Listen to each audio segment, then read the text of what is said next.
மறுமொழியும் ஜட்டி போட மாட்டான்னு எல்லாம் சொல்லி சொல்லிதான் இப்ப என்ன தெரியுமா செய்யறாரு, பப்ளிக்ல கொடி ஏத்துற மாதிரி ஏத்துறாரு. அதனால கொடி ஏத்த போகும்போது இது தேசிய கீதத்தை பாடி இருந்தது, தேசிய கீதத்தை பாடிதான் மறுமொழி ஜட்டி போடுறாராம் டெய்லி.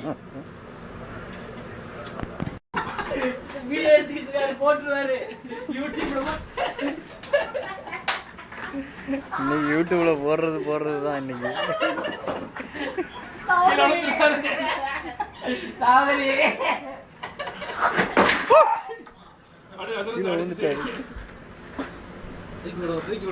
தூக்கி விடுங்க.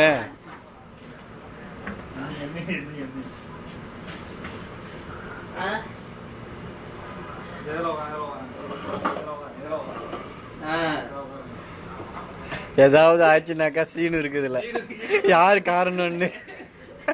அவர்தான் பொடியெல்லாம் தள்ளி விட்டுக்கிட்டு இருக்காரு.